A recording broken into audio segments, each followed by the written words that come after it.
Back to order. Folks, we still got some folks working committee, but let's kind of get things underway in committee of the whole. Got a couple of reports here. Let's just kind of ease back into it and get those folks back in from their committee meetings.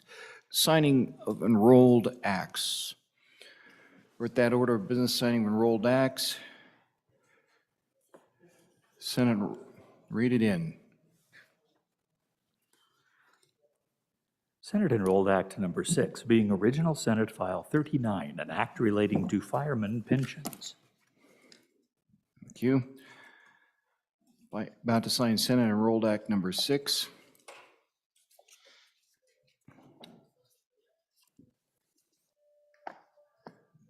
Being Original Senate File 39.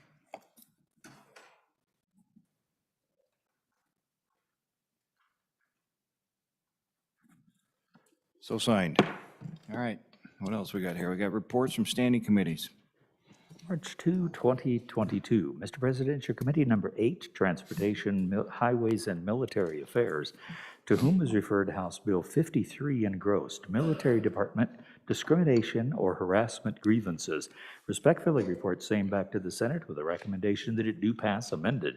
Ayes, Senators Anderson, Furphy, Landon, McEwen, and Pappas. Senator Landon, Chairman. March 3, 2022, Mr. President, your committee number 7, Corporations, Elections, and Political Subdivisions, to whom is referred House Bill 15 engrossed, Political Subdivision Club Liquor Licenses. Respectfully reports same back to the Senate with a recommendation that it do pass. Ayes, Senators Boner, Nethercott, and Scott. Conflict, Senators Case and Driscoll. Senator Driscoll, Chairman. March 3, 2022, Mr. Presidential Committee number 6, Travel, Recreation, Wildlife, and Cultural Resources, to whom is referred House Bill 54, State Parks Recreation Management Authority. Respectfully reports same back to the Senate with a recommendation that it do pass. Ayes, Senators Ellis, Landon, Salazar, and Schuler. Excused, Senator Guru. Senator Ellis, Chairman. March 3, 2022, Mr. President, your committee number 7, Corporations, Elections, and Political Subdivisions, to whom is referred House Bill 55 engrossed, Liquor Licenses, Airport Exemption. Respectfully report same back to the Senate with a recommendation that it do pass amended. Ayes, Senators Boner, Driscoll, Nethercott, and Scott. Conflict, Senator Case. Senator Driscoll, Chairman. March 3, 2022, Mr. President, your committee number 7, Corporations, Elections, and Political Subdivisions, to whom is referred House Bill 56 engrossed, Examination of Books of Certain Districts and Entities. Respectfully reports same back to the Senate with a recommendation that it do pass amended. Ayes, Senators Boner, Case, Driscoll, Nethercott, and Scott. Senator Driscoll, Chairman. Thank you. Mr. Majority Floor Leader. We're at that order of business. I would like to re-refer House Bill 10, Tribal Reference Amendments, from Corporations Committee number 7 to Education Committee number 4 without objection. Okay, absent objection. House Bill 10, we re-referred from Corporation 7 to Education number 4. Done. Let's hold up. We got one more here.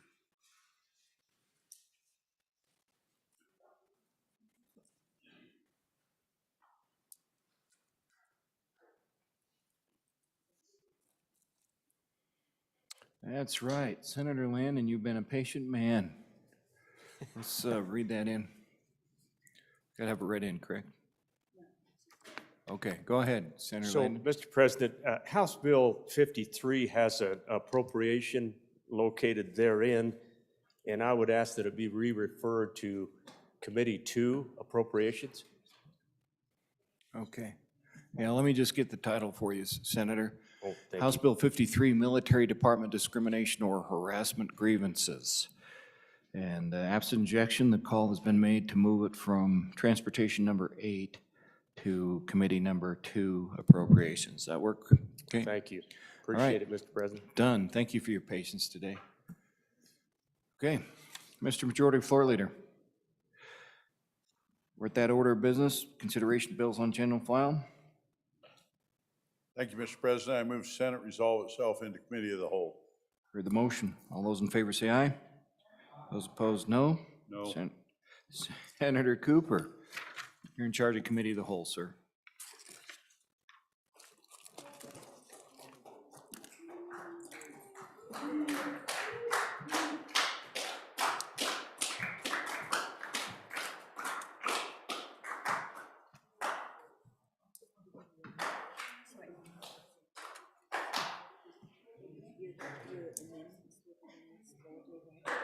Okay.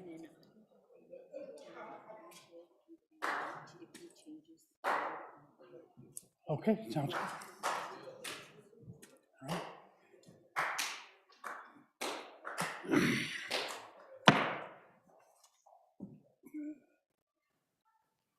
Committee of the whole come to order. First bill for your consideration today is House Bill 103. Excuse me, House Bill 003. Could we have the bill read in, please? As soon as I give it to you. House Bill 3 engrossed state land leases, an act relating to state lands sponsored by the Agriculture Committee. It was referred to Committee Number 5, which returned a committee recommendation that it do pass amended. Ayes Senators Boner, Bouchard, French, Cost, and Wasserberger. Senator Boner, Chairman. Yeah. I don't think so. We don't have to file them out of see how we get through this. Senator Cost, would you like to present this for us? You want to be on conference? Thank you, Mr. Chairman. I move House Bill 3, better get that right, to Committee of the Whole and ask for your favorable consideration. So, we're starting out with state land leases, and what this is this was a bill to try to make a little more sensible the state land leases so that it's not so confusing. If you'll look, page 1 pretty much is just, excuse me, the act of the state land specifying the preferences for leases of lands, conforming and related provisions, and providing for an effective date. If you go to page 2, you'll notice that we, at the top on lines 1, 2, we've got change to no applicant shall be qualified to lease vacant lands unless that applicant is qualified under the provisions of Wyoming State Statute 365101. And then we go on down to lines 5 and 6, and we've struck out in between. And it says, has actual and necessary use for the land, has or can gain access to the land, and on line 7, offers to pay an annual rental fee not less than fair market value as determined by the economic analysis pursuant to Wyoming Statute 365101B. You'll notice that we added in on line 10, same or similar, for the same or similar, if I can say it today, use of the land for a period of 10 years and who has not been found to have significantly violated any laws or regulations related to state lands, also in leasing vacant lands, and that was on lines 12 through 14. On lines 16 through 19, you'll see I, which preference shall be given to applicants who are the owners, leasees, or lawful occupants of adjoining lands. The preference shall be administered to set forth in this paragraph. And then down below, also I've got to make sure somewhere here that the amendment, has it been read in? I don't think it was. What? Is the amendment there? If you'll read that amendment in so that I can put it into here as well. House Bill 3, Standing Committee Amendment Number 1 to engrossed copy, page 2, lines 16 through 19. Okay, and excuse me, the amendment I'd like to move, Standing Committee Amendment 1 to House Bill 3, and I'd ask your favorable consideration. This is on lines, page 2, lines 16 through 19 was deleted entirely, and then inserted with I, which is subject to paragraphs 2 of this subsection. Preference shall be given to applicants who are the owners, lessees, or lawful occupants of adjoining lands and who are in good standing with the board. And 2, when the board determines a preference is in the best interest of trust beneficiaries, the preference shall be administered as set forth in this paragraph. And then on page 3, you will see on lines 20, delete 2 and insert 3. And on page 4, line 4, delete 3 and insert 4. So these were just the conforming move. And what we're doing here basically is we're saying that if there's a preference, we need to make sure that that preference can be best determined through the state land people. And the bottom line is when you have 2 or more applicants are eligible for the preference, and this is on page 3, 4 through 9, in determining to which applicant to award the leasee, the director shall request a final bid from the applicants eligible for the preference in a manner as described by the director to determine the successful applicant. You will notice on C, which is 11 through 18, when 2 or more applicants are eligible for the preference and 1 or more applicants are not eligible for the preference, those applicants who are eligible for the preference may elect to match the highest bid.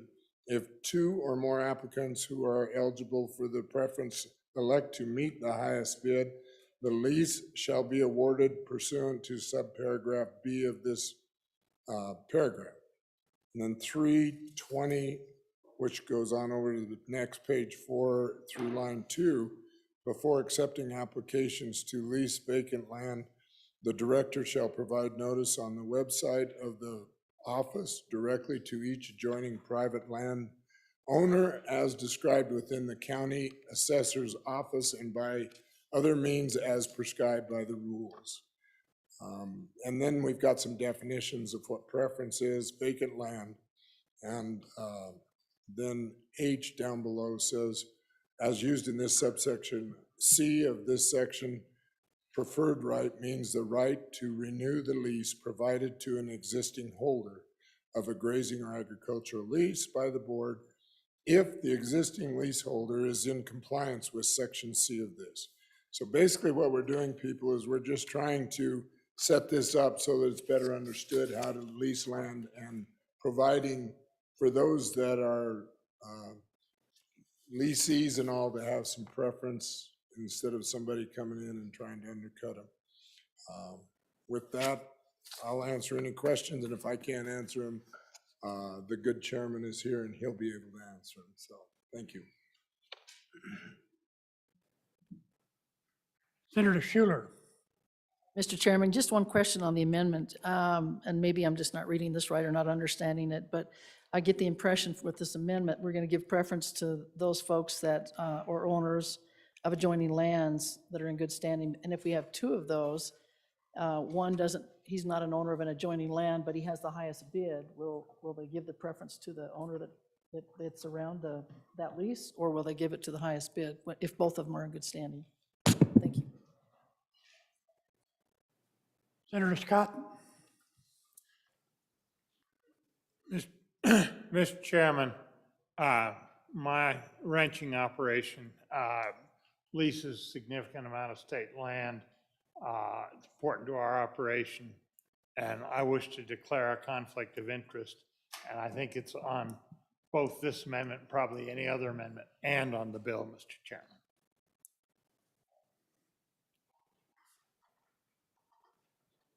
Senator Boner. Driscoll. Oh, excuse me, Senator Driscoll. Same, I'll declare conflict on both this and the bill. Senator Boner.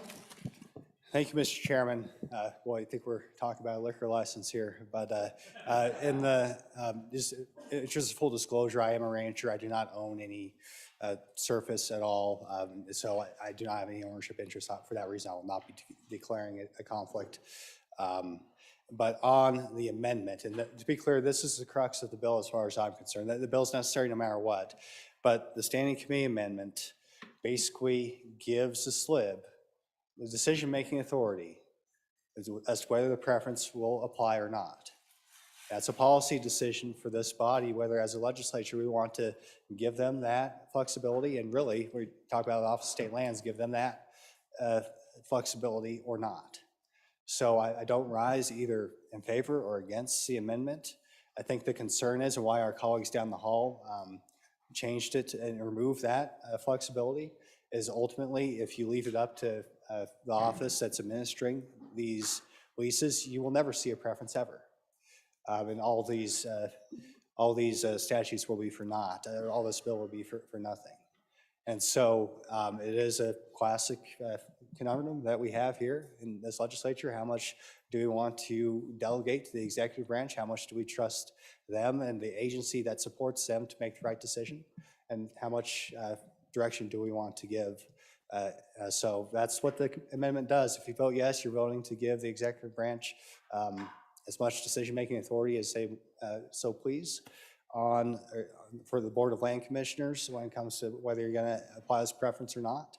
If you vote no, you're going to assert our ability as a legislature to direct those proceedings. So on the amendment, not for or against, and you might see a second reading amendment as we continue to negotiate these differences, but that's the decision we have before us on the amendment. Further discussion on the amendment? Okay, you ready for the question? You've heard the motion on Standing Committee Amendment number 1 to House Bill 03. Are you ready for the question, obviously? All those in favor say aye. Those opposed? No. Okay, Standing Committee Amendment number 1 to House Bill number 3 has failed. Back on the bill. Are you ready for the question? Okay, all those in favor of Senator Cost motion that when the committee of the whole rises to report, Standing Committee, nope, House Bill number 3 do pass. All those opposed say aye. Those opposed? I did that wrong. All those in favor say aye. I got ahead of myself. Okay, where are we at? All those in favor say aye. Aye. Those opposed? Okay, good.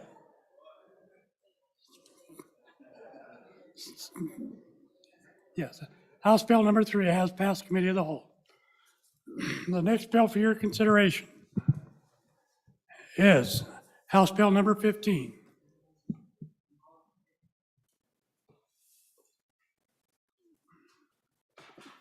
House Bill 15 engrossed political subdivision club liquor licenses, sponsored by Representative Summers, an act relating to alcoholic beverages. Was referred to Committee number 7, which returned a committee recommendation that it do pass. Ayes Senators Boner, Nethercutt, and Scott. Conflict Senators Case and Driscoll. Senator Driscoll, Chairman. You've heard the reading of the bill. Senator Driscoll, what is your pleasure? Thank you, Mr. Chairman. I move that the committee of the whole rise to report it, do so with the recommendation that House Bill 15 do pass. And for explanation, I'll call on Senator Nethercutt, I guess. Thank you. I should do it. Senator Nethercutt. Thank you, Mr. Chairman. A good little bill, Senators. It allows for, I'm just going to read you the paragraph. A political subdivision of the state may hold no more than 2 club limited retail liquor licenses for golf courses owned, maintained, or operated by that political subdivision, in addition to any other licenses held by that political subdivision. The new language, the purpose of the bill, is as follows. For purposes of this subsection, a political subdivision may contract for or otherwise subcontract the operations of a golf course or any food and beverage service associated with the golf course to another individual or entity without transferring the club limited retail liquor license held under this subsection. With that, happy to stand for questions and ask for your favorable vote. Senator Biden. Thank you, Mr. Chairman. My question is, this obviously must have come from a specific instance that that brought this issue to bear. I would ask for a little more background on the why we need this and what brought this to as legislation. Thank you.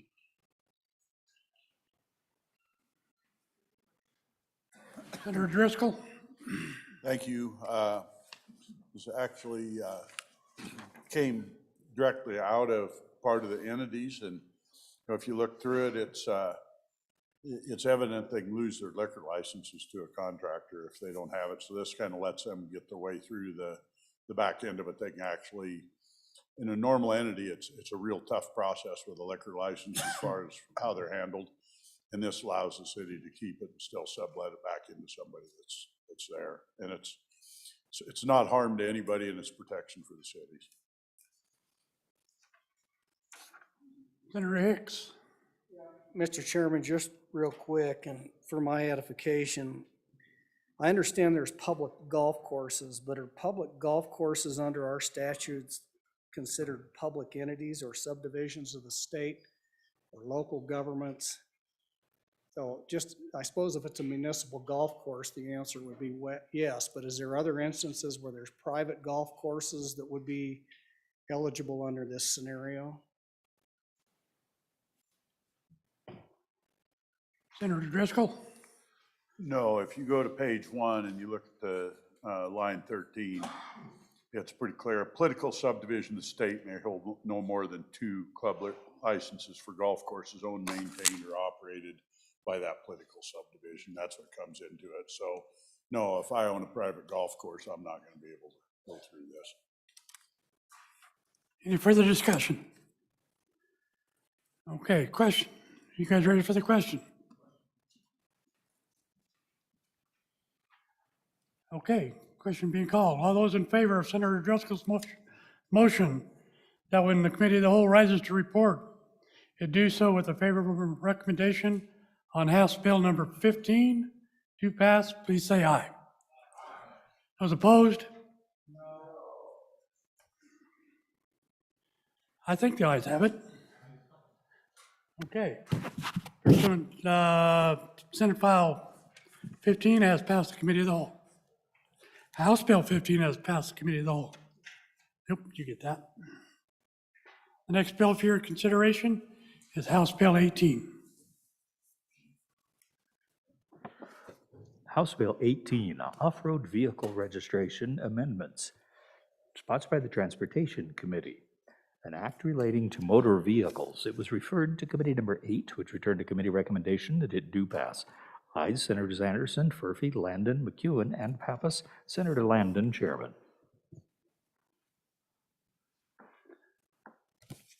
You've heard the reading of the bill. Senator Landon, what is your pleasure? Mr. Chairman, I would move that when the committee of the whole rises to report, it do so with a do pass recommendation on House Bill 18.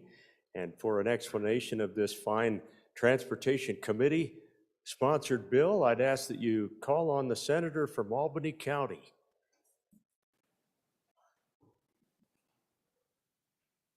That one. Senator Furphy. Thank you, Mr. Chairman. Well, this is a very short bill, but of high necessity. What this bill does is it requires that off-road vehicles that are using our roads and highways have to be registered and get either a license plate or a sticker to continue to operate on the roads. And it's just like a motorcycle or anything else. It will require annual renewal. So if you look at page 1 of the bill, it just specifies that off-road vehicles will be licensed in section C. And on page 2, it just indicates they will be renewed annually. Section 2 on page 2 is giving a break for anyone who acquires an off-road vehicle between July 1st of 2021, last year, and the implementation date of this bill, so they can continue to operate what they were doing before the bill was implemented. Let me answer, one of the things that came up in committee was, what about existing vehicles that are owned by, say, ranchers? Either a dirt bike or four-wheeler, do they have to register? The answer is, well, it depends. Are they going to use the roads, or are they going to keep the vehicle for use on their own property? If they're keeping it on their own property, they do not have to register it. But if they want to use that vehicle at any point on the roads or highways, they do have to register the vehicle. So that's the bill, and I'll try to answer any questions. Thank you, Mr. Chairman. Senator Baldwin. Thank you, Mr. Chairman. Just a quick question, because as I'm reading the bill here, it may be just implied in one of those statutes, but where does it tell us that they have to be operated on the roads? I don't see it in the bill. It just says recreational vehicles. I'm just curious if it's identified somewhere else or where that's at, because as I read this, this is all recreational vehicles. Just a simple question. Senator Furphy. Yes, this bill requires all off-road vehicles to be registered.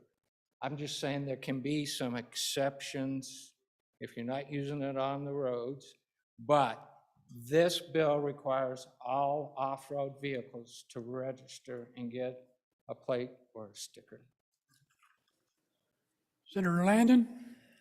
Mr. Chairman, just to add to that answer a little bit, one of the concerns we had on the committee is that this would have, inadvertently last year, this created the one vehicle out of all of those in the state of Wyoming that had a lifetime sticker on it. And there isn't really anything in that section of law or underneath rules and regs in the Department of Transportation where that exists. So at the very least, we felt like this was prudent to fix that little loophole and just ask that people register this every year. Now, as the good senator pointed out, if we're just going to be using those on our farms and ranches and other properties without utilizing the roads out there, you don't have to register the vehicle. But if you're going to have it out potentially on public land, what really brought this bill up, Mr. Chairman, you might remember we talked about it last year, is that we had some of these riders who were going down county roads to get to the next sand dune. You know, these guys love to ride them off-road, and that's wonderful. This just kind of closes that loophole and asks them to register each year. I think it's the right thing to do, and it's something that our department hopes that we'll do just to kind of clean up those statutes. Thank you. Senator Driscoll. Thank you. I'm going to go ahead and vote to pass this out, but I'm one of the ones that has a real heartburn with this. I've got highways run through the middle of my ranch, and they're on easements. Our ranch clearly has rights to use those roads, and I personally take offense to having to put a sticker or a license on a vehicle on my own place, and it is still my own place. And so for me, I'm more than happy to get one if we're taking it off there, but if I'm on my own place, even if it is a highway, I'll be coming with a second reading amendment on it that says that as long as you're on contiguous places or between places, that you're going to be exempt from it as long as you can show that. So fair warning, and you can vote it up or down, but it'll change how I am on the bill, because we run literally a dozen or more recreational vehicles on our place that their only use is for our ranch, and I happen to have a highway and county roads run right through the middle of my place. So. Senator Scott. Mr. Chairman, exactly the same, and I'm unclear as to what the law is right now. We got highway coming through us, can't use the RV except by running at least across the road, and not safe to, I think, to run it on the high-speed highway, but down the borrow pit, we do sometimes. And on other parts, half the ranch is federal leased land. I'm sure we run on that. So, Mr. Chairman, I'm unclear as to what the state of the law is. Senator Pappas. Mr. Chairman, thank you. Listening to the testimony in committee, I don't think we want to affect folks that we heard testimony about. I don't think the issue was someone crossing the road to get from one part of their property to another. And if we need to make an amendment to allow an exclusion, we're okay. The problem is that these dirt bikes typically are not geared, or they're not configured to be road compatible. In fact, they don't have mirrors, they don't have lights, they don't have things that we require if they're on the public right-of-way going down a highway or a road. And nor do we know who's operating them. They could, if they're on public property, anybody can, a 7-year-old can operate them. I don't think we want that on our public highways. And so the intent is to make sure that these dirt bikes, if they're going to be operated on a public right-of-way, and that's the intent that they're going to use it for, then they need to conform to just like a motorcycle. But certainly if you're off-road, even in our parks, on private property, no, the intent is not to try to go after those vehicles, okay? So if there's an amendment we need to make in there to kind of further clarify that, certainly I think the committee would be welcome to that. But the department has had problems with folks that are trying to make these things street legal, basically. Senator Kolb. Thank you, Mr. Chairman. There's an issue I think we probably need to think about. The issue is this: we're trying to have a program expand the state of Wyoming to use off-road vehicles and to be able to have them drive down a city street, they say in this case, and get access down a corridor so we can connect the state together from region to region and give them some sort of latitude. It's Southwest Trails. And they're moving forward with legislation which didn't work this year. It was in the House and didn't make it. But I wouldn't want to preclude some sort of way out for a future, exception for having a certain length of track approved by the cities, let's say, within towns, so we can have recreational vehicles that are frankly traveling from Utah or wherever in the United States coming here to recreate. I think this would seem like it would preclude that without registration. And it's getting to be a big deal. I mean, especially southwest part of the state, huge area of open roads, and really a good opportunity for diversifying our economy. And I wouldn't want to stifle that. So I'll support it during introduction here, or committee of the whole. But I would like to see some sort of amendment that we could put in there as a fail-safe to deal with future choices that we're talking about for diversification of a travel and tourism industry. Thank you, Mr. Chairman. Senator Perkins.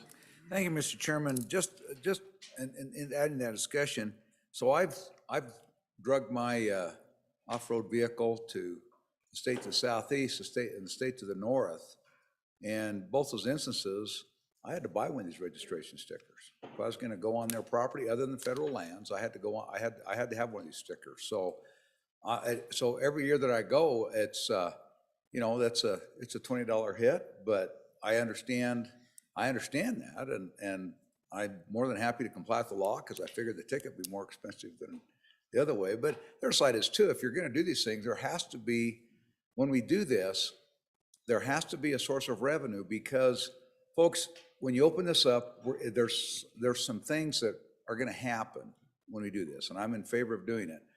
But we've got to have the effort to be able to, we've got to have a source of revenue so people know where they can go, and more importantly, where they can't go.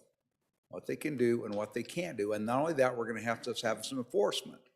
Because if you just let people take these vehicles off everywhere, pretty soon, we have lots and lots of problems. So my experience has been, when I do this, I pay the fee and the registration, and I've got, I'm starting to look like I'm a well-traveled person with all those stickers accumulated on my vehicle, but happy to do it because I understand what it does.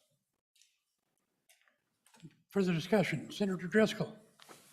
Thank you, Mr. Chairman. Mine's in the form of a question, and it may be easy to answer. I went back through old laws, and my freshman year, I co-sponsored with a great representative from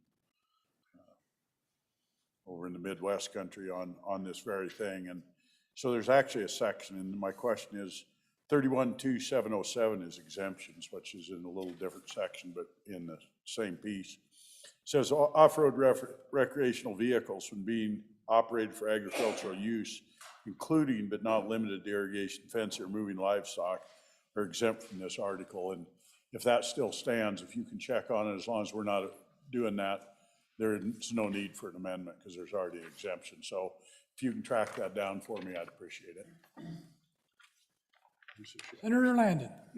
Mr. Chairman, thank you, and I do appreciate the conversation that we're having about this because it's important, and the senator from the Southwest, that's true. That conversation is going to continue over there. We want to get it right, but I appreciate the chairman of appropriations. He's exactly right. I really believe that from a policy standpoint, you want to have these vehicles registered. It does not in any way change any of the other laws. And let me emphasize, we're not out to get anybody who is legitimately using these on their property, their ranches, their farms. You continue to do that. That's not where our law enforcement's going to be. Our law enforcement's going to be over there in the Southwest, keeping an eye on these off-road vehicles, not charging off across Farmer Brown's ranch land, So, but we can certainly continue this conversation on the second reading, and we'll go over again all the questions that were asked today and make sure that everybody understands. So, thank you, Mr. Chairman. Senator Colton. Thank you, Mr. Chairman. The validation sticker, is that perhaps an ORV sticker, or is that what that is? Okay, just wanted to verify that. And in total clarity and transparency, my vehicle is plated and stickered. Thank you. Senator Schiller. Thank you, Mr. Chairman. Yeah, just to jump on board here with a couple of these things. The registration that you get through when you register your vehicle, basically what the Southwest has been doing is that they've been enrolling roads, public highways and roads, that you can go ahead and use your OHV on those with just the registration sticker. But, the bottom line is if you're really going to spend a lot of time on public roads, most people want to get off and go on trails. But if you're going to get on a lot of the public highways, then you need to get the entire deal. You need to get your license and registration as well as the sticker. But I will say this, a portion of the money when you register your vehicle goes to the trails folks, and it helps them to be able to maintain the trails and provide supervision and more enforcement. So it's a good thing to do. Thank you, Mr. Chairman. Any further discussion? You're ready for the question. All those in favor of Senator Landon's motion that when the committee of the whole rises to report, to do so with a favorable recommendation of House Bill 18, please say aye. Aye. Those opposed? Okay. House Bill 18 has passed committee of the whole. The next bill for your consideration is House Bill 54. House Bill 54, State Parks Recreation Management Authority, sponsored by Representative Larson, an act relating to state lands, was referred to Committee Number 6, which turned to committee recommendation that it do pass. Ayes, Senators Ellis, Landon, Salazar, Schuler.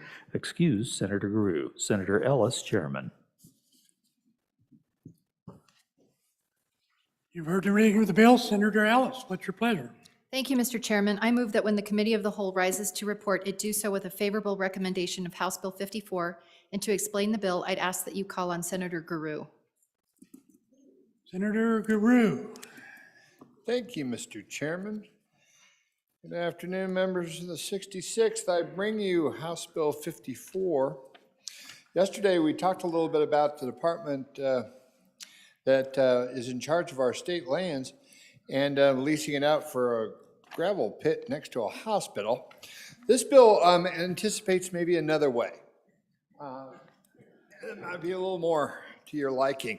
What this bill does is allows the state that does do that leasing to lease out state lands to the department that handles our parks, the State Parks Department.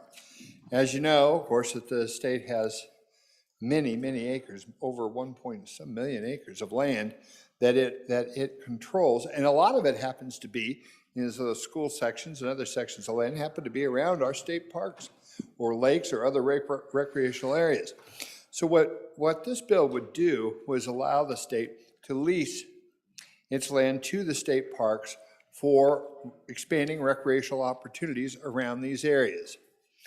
This is back to another one of these, this is what economic development looks like bills. So it does allow this to happen, and it allows for to do so under certain rules. And I would give you, or task you to turn your attention to page 4, line 16, and that's kind of the meat of the bill that actually allows to enter into leasing agreements with the Board of Land Commissioners to use state lands for recreational purposes. Department should be authorized to develop, manage, lease state lands, to promulgate and enforce site-specific rules in accordance with terms of the lease. So that's basically what it allows the state lands to do. And then if you turn to page 7, it talks about then what you can do, what the state parks can do with that land, and as far as using it for campgrounds stuff and trying to raise revenue and where those revenues can go, also within the confines of their lease agreements. So that's the essence of this bill, is to try to give our state parks department an avenue to increase and provide for recreational opportunities and go through a process to lease state lands that today it does not have the right to do. And with that, I'd ask for your favorable consideration, and I'm here to answer any questions that you may have. I see some questions. Let's start with Senator Hicks. Mr. Chairman, I'm trying to walk through this. I think this is a good idea, but I'm trying to understand the flow of funds. And so it allows the State Parks Division to go out and lease what we would say school trust lands or other institutional lands. And then it allows the State Parks Division then to subtract out part of those lease payments for their administrative purposes. And I'm just trying to track then the deposits that were actually obtained by the state parks for the leasing after they subtract out their administrative fee, then go into the Common School Permanent Land Fund. Is that the flow diagram that I'm trying to sort through here would be my question. Senator Perkins. And just to follow on that, and just to make sure that the overhead of the administrative costs don't eat up the entire value of the lease, because those lands have a very specific purpose. So it's just, as the good Vice President said, to fund those. And so would it make sense to have no more than X amount of of any lease payments can be deducted or something like that, limit that, just so we know that there is some stream of revenue coming back off these leases to help fund the schools, which what those trust lands in large part, well, are specifically required to do. Senator Ellis. Thank you, Mr. Chairman. Maybe, I don't know the specific answers to some of those questions, but we'll happily visit with the sponsor of the bill, make sure we get those addressed. I think the senator from Teton County did a really good job of explaining this bill, but I also want to give you a little bit of background about how this arose. In his neck of the woods, there's a state section of land where it's currently being leased to someone, a livestock producer, for about 60 days of the year. He's got cows on that land, but the rest of the time it's vacant. But we're increasingly seeing in this area, there are more people using that state section for mountain biking, hiking, and horseback riding. And right now, there's a pretty good relationship between those recreationists and the grazing lessee. However, we're starting to see more damage to that parcel. Trails aren't being maintained, and there's just concern about the overall protection and resource of the management. So that's actually kind of what gave rise to this conversation. Some of those recreational users, the county commissioners, state lands, and lessees have all been meeting throughout this year to try and figure out a solution, and this is what they came up with. State lands, I think, is being a good steward, recognizing they play an important role in our state and providing for management of trails and things of that sort. Right now, your Office of State Lands currently leases to entities such as your county commission.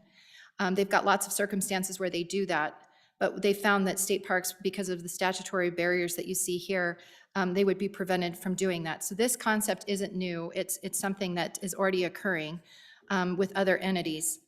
And so, Mr. Chairman, I'm happy to give you some more information and track down answers to your question about the flow of funds. But I just wanted to offer that this is also, wasn't just something thought up, as a revenue generation concept or a way to improve access. It was a way to protect resources that are right now being utilized by the public, but actually maybe be doing some damage. So please know I'll get those answers to you, but would urge your aye vote at this point in our consideration. Senator Grew, do you have something to add? Thank you, Mr. Chairman. I wanted just to follow up on that and to get to those questions. That's why I pointed out those two sections, because I too share some of those concerns. The state Office of Land Investment is obligated to get the highest and best dollar value for the school children of the state of Wyoming. And in doing so, is going to have to work closely with the Parks Department to make sure that those values, that this isn't just a minimum revenue thing to the state parks, and the state park is to fill up their coffers with camping money and whatever else that comes from that. There's going to have to be a balance to be struck. I don't know quite how they do that, and maybe that's in subsequent, maybe with some amendments from learned members of the body, and we might be able to help get them there. But I think that is a very, very good question. It's something we have to, in the rulemaking and all that, we're gonna have to really watch close with that, because I too share that value that those lands need to be getting the highest and best use, and so, or highest and best value for the school children in Wyoming. Senator Dockstader. Thank you. See what we're doing, and I understand kind of the ground zero location here where we're starting this, but I look at this, and this opens up a lot across the state. Taking these state lands and opening them up like this, and lease agreements. Have we run anything that gives us kind of a total running value on where we're going to go with this? This opens up a lot of, you can say, opportunities or challenges too. What's the end product here? How many situations could we end up there that we're doing this just because of one situation? Senator Scott. Mr. Chairman, I confess I'm suddenly very interested in this bill. We've got some state land that is being very heavily used for recreational purposes. And so my question is, does the state park, with this bill passes, would the state park people have the ability to lease that particular land and manage that recreation use? Because basically the recreation use is starting to destroy it.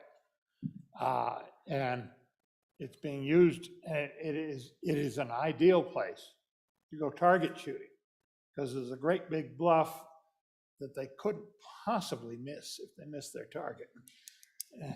And so it's a very safe place to do it, but they haul in all kinds of trash and leave it there to shoot at. And they're just destroying it, and it might be very useful to have the state parks leasing it. But, Mr. Chairman, it would be fairly expensive, because to stop them from crashing it, you're going to have to put an armed guard out there a good part of the time. So is it Is it available for use, just any state land? Does it open the ground for maybe a joint leasing project where it could be leased for both grazing and recreational use? I need a little more information on where you think this one is really going. Senator Alice? Thank you, Mr. Chairman. Just to try and keep up with responding to some of these questions.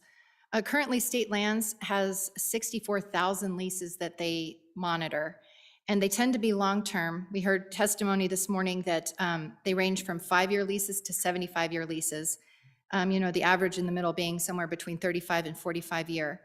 They have a process where they renew those leases every 5 years and making sure that the lessees are complying with the terms. And so State Lands already has this they're already doing this, you should know that, with entities like county commissioners. They do contemplate situations where a parcel could be leased to multiple lessees, the example being someone who's using that land for grazing. In these instances, they would solicit comments and consent from those lessees to make sure that they're trying to work through some of those concerns. And I think that, the tall senator from Natrona County is raising an important issue. Our resources, if left unmanaged, are being unprotected. And if you don't have an entity like your county commissioners or a private organization stepping up to provide for some management, you're seeing those areas being trashed, people leaving garbage behind. And so this is a mechanism that could be used to help provide some balance and control. If it's treated more as a fee area, if, we start using, and that's, I think what's contemplated is very site-specific instances where, state parks could start managing, providing trash barrels, those kinds of things, and working out those agreements in the leases. So I would say that both of our entities have experience in doing this kind of work. They just don't have experience doing it together, right?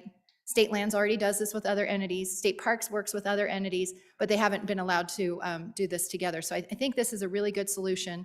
I don't think you're going to see it happening on every state section, but I do think that those areas where you're starting to see your resources damaged might rise to the level for that kind of conversation. So I think this is a really important opportunity for resource protection in Wyoming.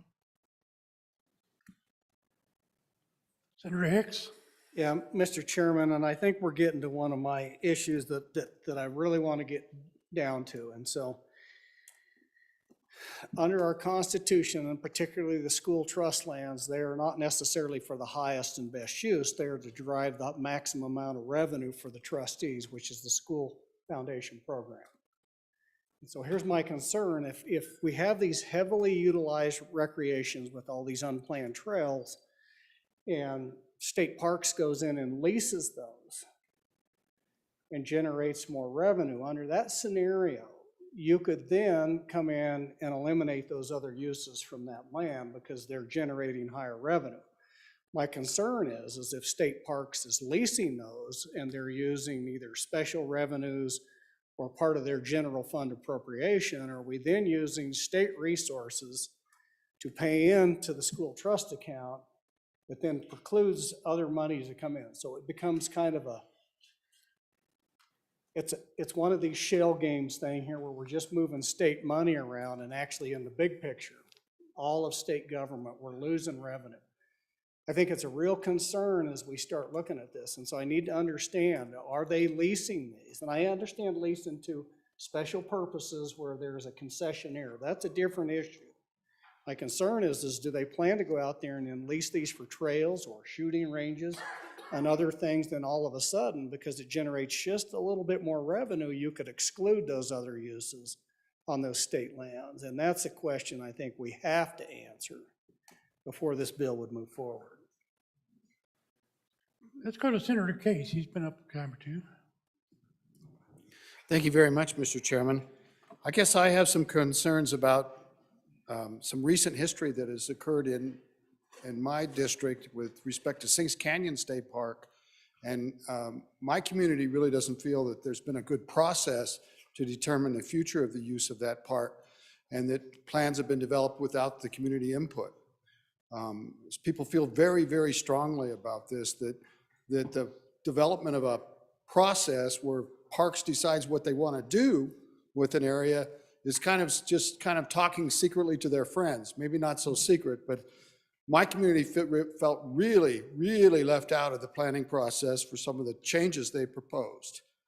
And I think, we're concerned they don't own, Parks doesn't own all the land where Sings Canyon State Park is. and that this might impact that. There are also recreation areas on state lands. And, you know, right now, this department's not very popular with respect to how they've set plans and not included people in the community in the process. So this has got a little bit of heartburn for me. And until I can think that the parks can do a better job than I've seen, I'm going to be very concerned about this. And so will my people in my county. Senator Driscoll. I'd like to echo just a little that. I think this is worthy of an interim study. It's certainly not ready for prime time as a bill. As I look through it, talks about permit sales, and we're talking about recreation. And, you know, you've got a ag community that's been out there for 100 years, and they're kind of, who's really more than 100 years. They've been kind of the gatekeeper on doing this, and it's been tough for them. And as you go into this, now you've entered into an exclusive use of state land. When you go to a permit sales, next thing that comes is we limit sales, and we talk about how we do it. We also only allow that activity to be done by a government agency. A good senator from Sinks over there. I can tell you, I've got a school section sits right in the middle of my place with a county road running through the middle of it. And if you look at what passive recreation is, and that's what this is, guess what it catches? It catches honey. It actually catches honey. So now you're going to have a school section that can really change what the public views as use of it and how it's done. We also don't deal with what happens when there's a conflict. We talk about the process when you go in between the different users on it, being able to have public comment. Who trumps when you get in the deal that your cows are getting run around by the recreation vehicles or whatever's going? And at some point, I don't think they got enough people to come do it. Game and Fish can't even show up all the time now for trespass. I certainly don't think Parks is going to show up because they've got their hands full in water parks. I think there's a lot of really potential ups and downs, and I'm not saying this is bad, but I think it requires a whole new level of scrutiny and public input more than just bringing a bill that looks and sounds good, that has an absolute profound impact on one of our largest land chunks in the state of Wyoming that's scattered. And it's got a profound. And by the way, it's linked to something else. You mess with it, it messes with our education system, because that's really what these are put there for. And maybe it enhances them, which I think it really might if it was done right. But I don't have a whole lot of faith of it coming out quickly with a great outcome. So my thoughts would be to go ahead and cut this one down and bring it back as an interim study, and let's get some real facts and figures and some ways it runs and bring it back as an interim and then as a bill beyond. Senator Ellis? Oh, Senator Grew. I'm sorry, Senator Grew. Thank you, Mr. Chairman. I understand a lot of the concerns, but you know, let's just take some of the things that we've heard here and try to bring it all into context. I'm talking about there are state land parcels that are being used for recreational purposes right now that are being degraded or that are just being overused. And I think the bringers of this, those of us that are sponsors of this, looked at this and say, hey, this is something we need to be taking a look at, and how it could be affecting adjacent landowners or grazing leases or other things that are on adjacent properties. Also, trying to take advantage of recreational opportunities that people are, like I say, once again, using right now, just without any controls at all. We've talked a lot in this body about some of the concerns we've had about how the Department of State Lands manages some of their properties. And we thought maybe this might be a way to try to bring a player in here who's actually trying to work as an economic development driver to use for camping areas and recreational uses in certain areas.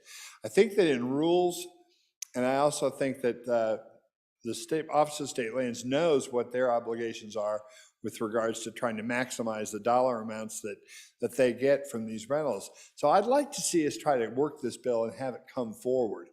and try to work within the scope and bring some of the ideas that we've heard here today. That's what second and third reading is about.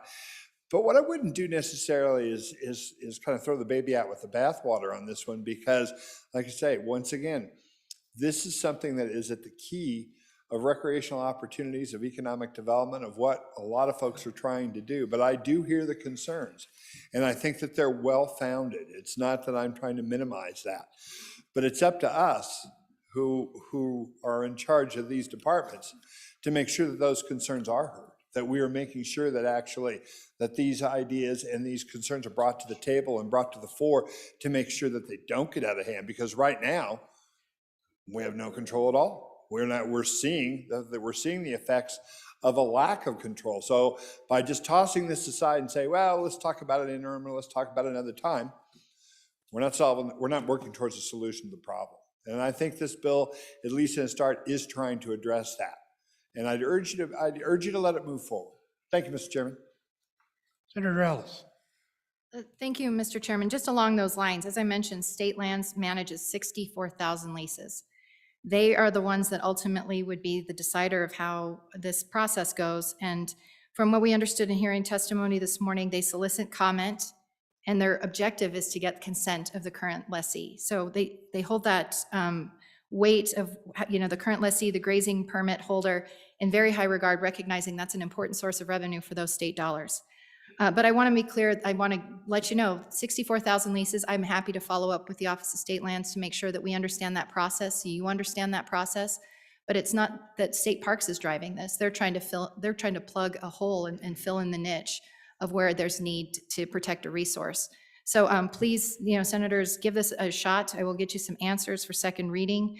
If we need to consider amendments, certainly happy to work on that between now and the future readings. But the good senator from Teton County is right. If we do nothing, there's no management. If you're concerned about four-wheelers getting out there and getting rowdy and interfering with livestock, that's what's happening right now. What we're trying to do is put some sideboards around that activity and protect those resources, not just for the state of Wyoming, but for the grazing lessees. And that's certainly why I signed on board. I think that's an important role for our state to play in protecting our resources. So I'd urge your aye vote, at least at this initial reading. Senator Boner. Thank you, Mr. Chairman. Not to belabor this too much, but as we talk about damages to state lands, my thoughts are drawn to the existing process to bar public access if that land is being abused. If, like I said, there's off-trail vehicles, if maybe there's overnight camping, if there's damage to the economic damage to the current lessee, there's an existing process to shut down public access. So my question is, under this bill, if it were to pass, how would that process change? Would it change? How do we imagine that working to protect the interests of the trust beneficiaries if that land is being abused, and say that this doesn't work, the idea of state parks coming in, trying to manage it and mitigate the negative impacts? Is that process still available? How do we imagine that working in the context of, this bill actually passing and actually being put to use? Senator Scott. Mr. Chairman, I too rise to urge us to carry this bill forward. I frankly like the idea of an interim study.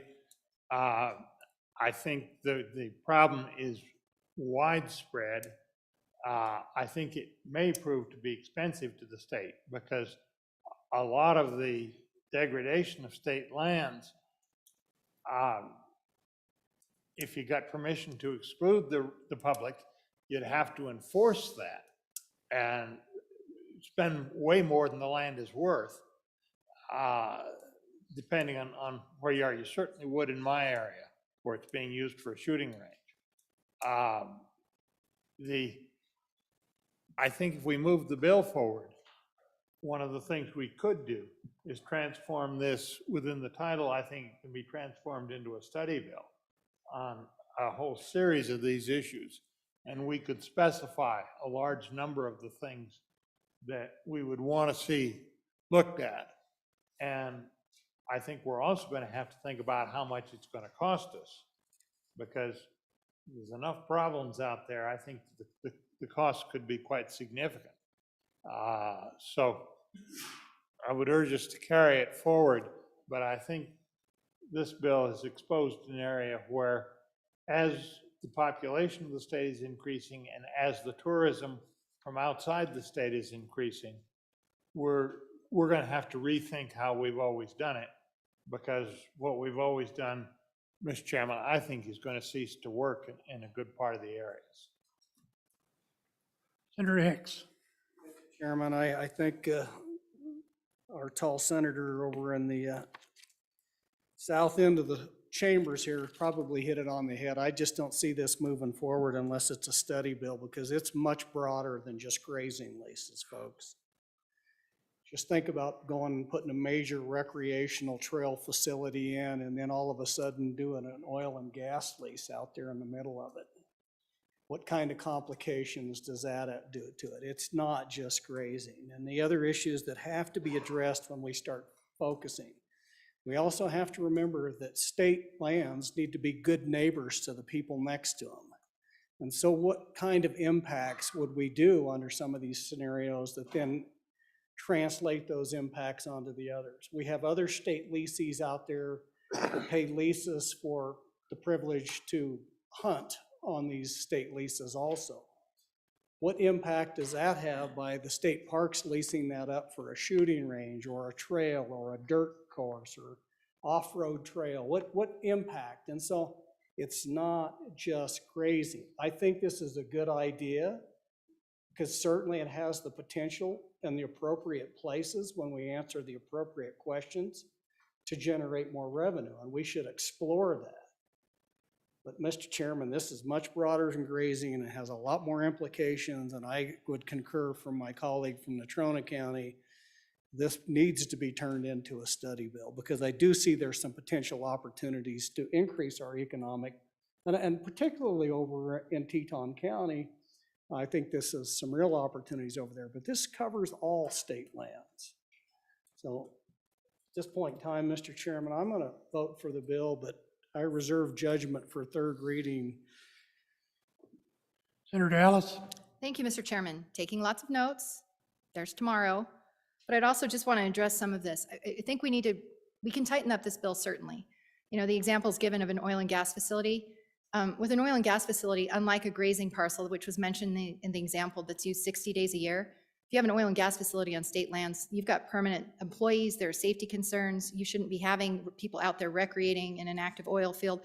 I think we can come up with something that's workable. We can start small, but I just want to assure the body we'll get you some answers, but I think this bill is important to keep working on. I think a lot of work has been done on it. So look forward to hopefully tightening it up with some second reading amendments to make sure that it's not as expansive. When we heard about this issue, it wasn't an opportunity, a free-for-all to start growing recreation opportunities everywhere across the state. I believe this bill came about because there are some resources that are being very much damaged that don't have any protection right now or management.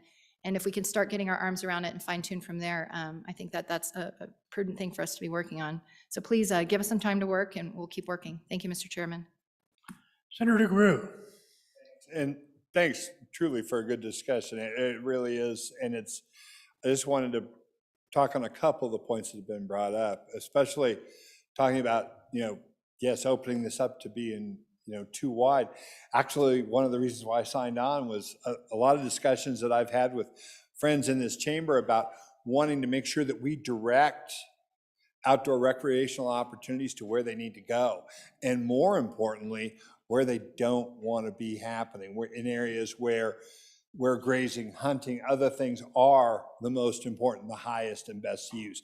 So that was the genesis of this bill, why I signed on to it, was so that it wasn't just a free-for-all in one area where people are just taking a state land parcel and turning it into their own dirt track or their own, their shooting range.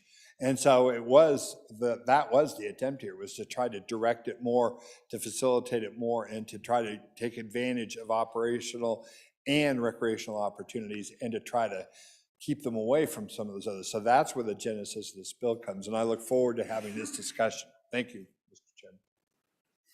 Any further discussion? Are you ready for the question? All those in favor of Senator Ellis's motion that when the committee of the whole rises to report, that it do so with a favorable recommendation of House Bill 54 please say aye. Aye. Those opposed? No. Ayes carried. House Bill 54 has passed committee of the whole. The next bill for your consideration is House Bill 55. House Bill 55 engrossed, liquor licenses, airport exemption, sponsored by Representative Waters, an act relating to alcoholic beverages. It was referred to Committee Number 7, which returned a committee recommendation that it do pass amended. Ayes, Senators Boner, Driscoll, Nethercott, and Scott. Conflict, Senator carries. Senator Driscoll, Chairman. You've heard the reading of the bill, Senator Driscoll. What is Thank you, your Mr. pleasure? Chairman, moving the Committee of the Whole Rise Report, do so with the recommendation that House Bill 55 do pass. I will handle the explanation. Folks, this is another little short bill. It does real similar to the last one.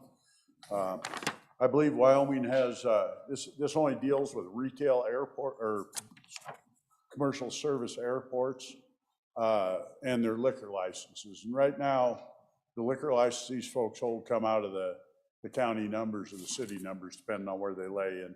So they're not operational. Basically, there's one that's operational full-time in the state, I believe. There's 9 of these commercial service airports. Most of them are in your bigger cities. Their bars and their restaurants are open. They might get 2 flights a day, so they might open up an hour before, hour after the flight. Up in the tourism haven of the world, there's one up there with an operator that sits in here that is open all the time, and I think it's about the only one that's around. What this does is it makes it where if you go to page 2, retail liquor license issued to commercial service airports in incorporated cities or towns shall be exempt from the number of restrictions in the paragraphs I through III. That's operating hours and a bunch of different things that they can do. Says that no normal liquor license, you got to be open and on and on and on. Exempts them from that. You go to the middle of the page to 2 Romanet, says retail liquor license issued to commercial service airports in the county shall be exempt. That means that if it's one of the retail licenses, it's going to free up one more license that can be for a business that makes money for the state and the operators in it. Bottom of page 2, they define a commercial service airport holding a retail liquor license may contract for otherwise subcontract food beverage service right at the airport to another individual entity without transferring the license. That's the part that's similar to the last bill we did. It's really a pretty simple bill. It helps your cities and towns. I think they all want to have it that way, and it still allows us to have that service at these airports that, i.e. the one that's in this town, may be open an hour a day if there's a flight. So I'd ask for your favorable consideration and stand for any questions.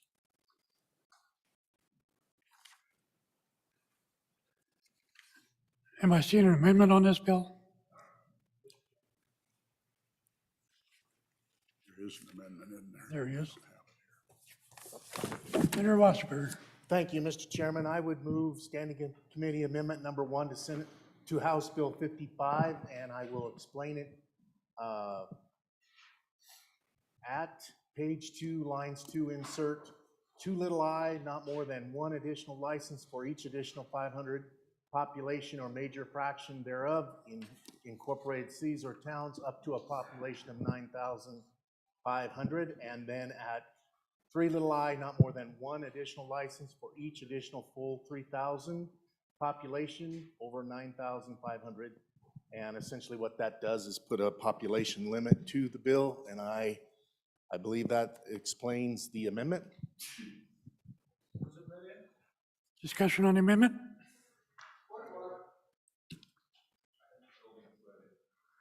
Amendment needs read in. House Bill 55, Standing Committee Amendment Number 1 to engrossed copy, page 1, line 9, delete. Senator Wasserberger. Mr. Chairman, again, I move Standing Committee Amendment Number 1 to House Bill 55 and ask for your favorable vote. Discussion on the amendment.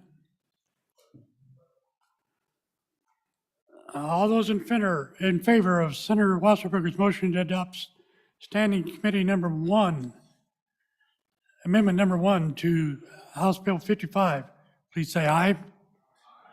Those opposed? Okay. Standing Committee number 1 has been adopted.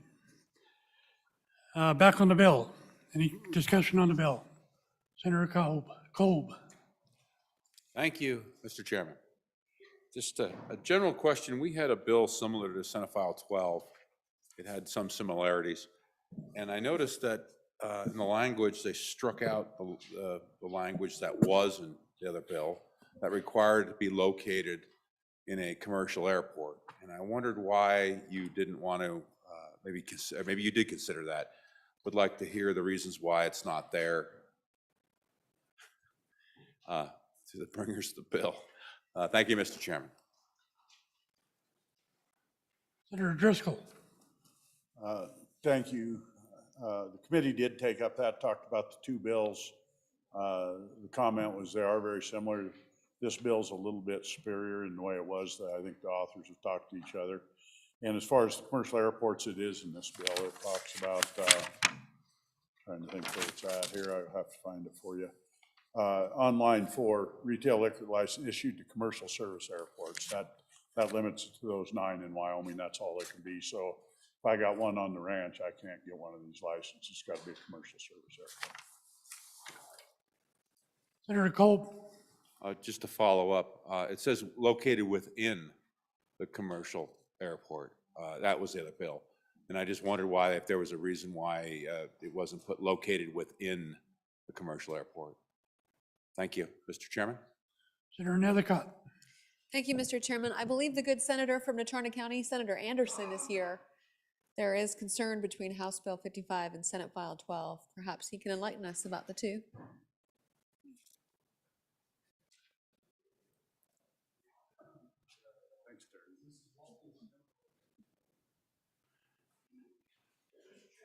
Senator Anderson. Mr. Chairman, this is another Natrona County legislators bill, and we're expecting them to come up together, and then we'll have a fist fight at the consensus. Oh, cool.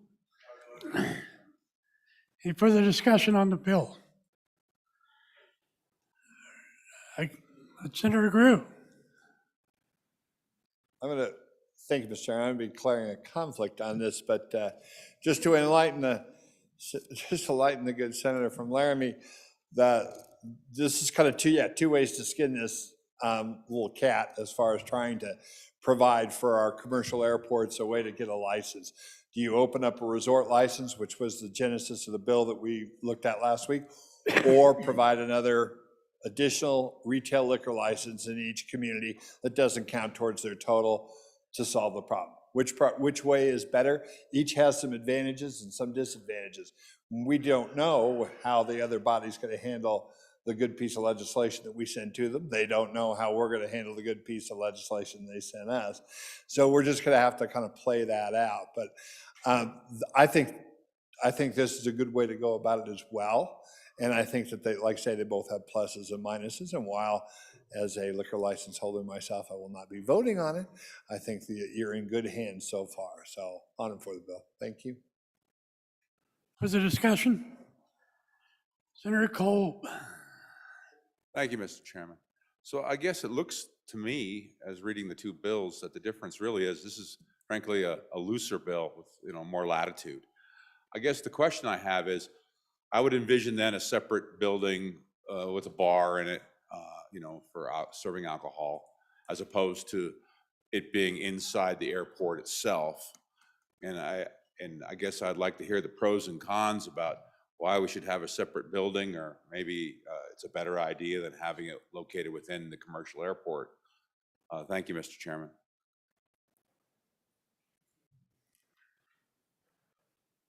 Further discussion? No. Okay, so are you ready for the question? All those in favor of Senator Driscoll's motion that when the committee of the whole rises to report it, do so with a favorable recommendation of House Bill 55, please say aye. Aye. Those opposed? No. Okay. So House Bill 55 as passed committee of the whole. And the next bill for your consideration is House Bill 56. Oh, Mr. Anderson, Senator Anderson. Mr. Chairman, privilege of the floor. Thank you. Two of my friends from Casper have joined us today and are sitting in to see what you guys do. Please help me to welcome Tony Lucier and Brian Lucier. Thank you.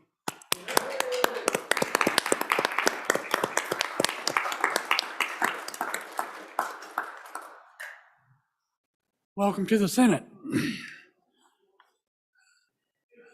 The next bill for our consideration is House Bill 56.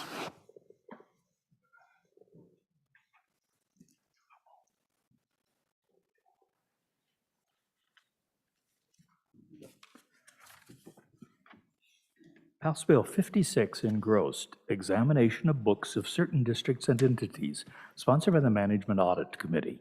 An act relating to the Department of Audit examination of books of special districts and certain specified entities. It was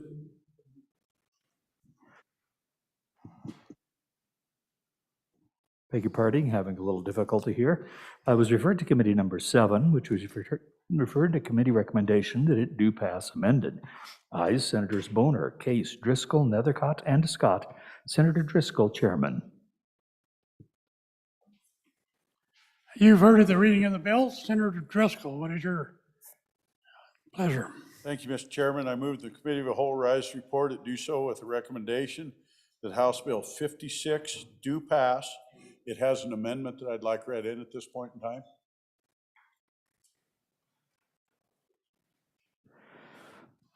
House Bill 56, Standing Committee Amendment Number 1 to engrossed copy, page 4, line 6. I would move adoption of Standing Committee Amendment Number 1 to House Bill 56, and for explanation of the amendment and the bill, I refer you to Senator Boner. This amendment has not been distributed. We'll need just a minute.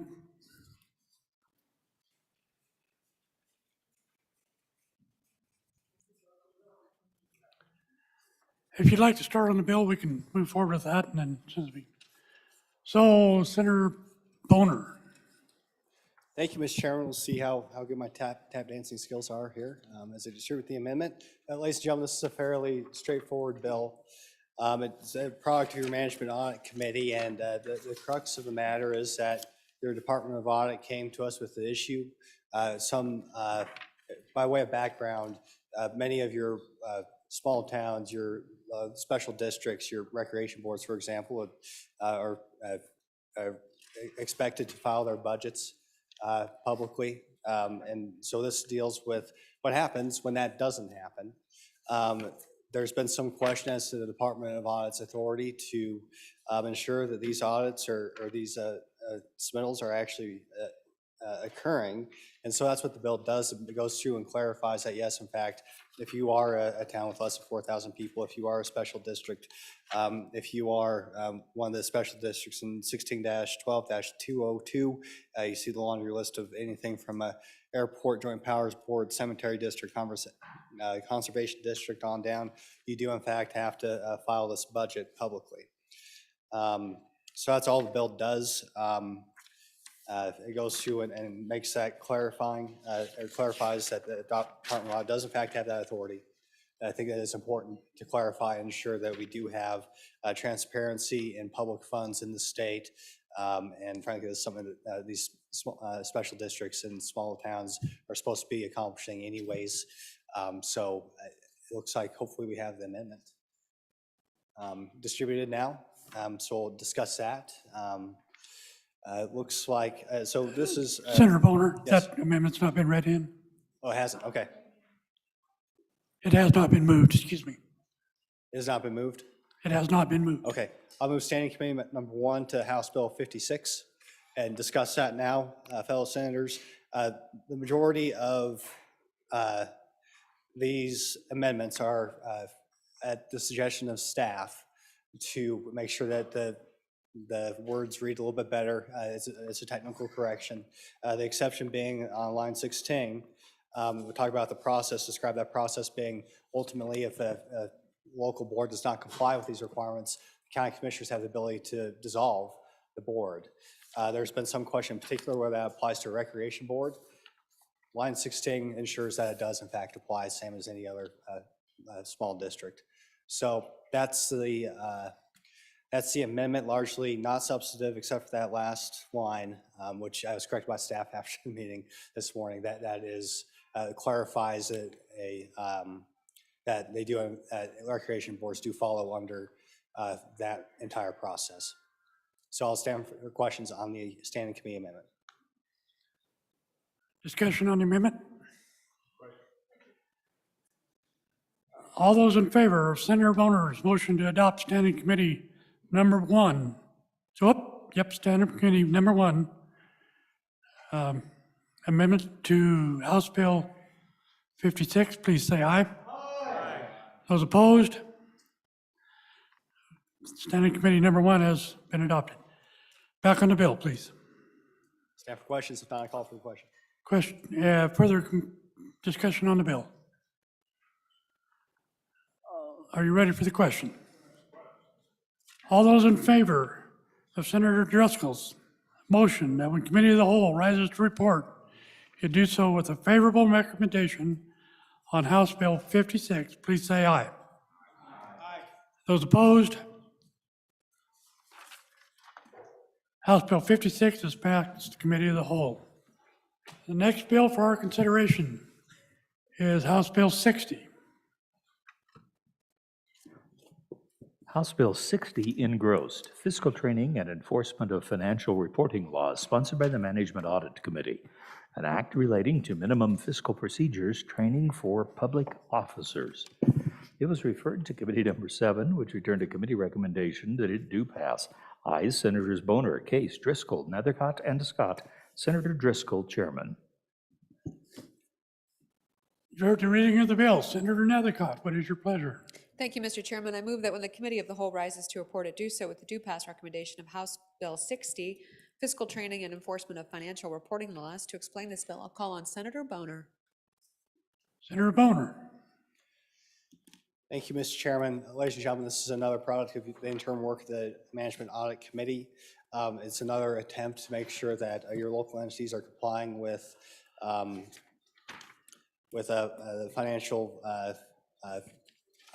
financial disclosures as required, as we discussed previously. It takes a carrot and stick approach.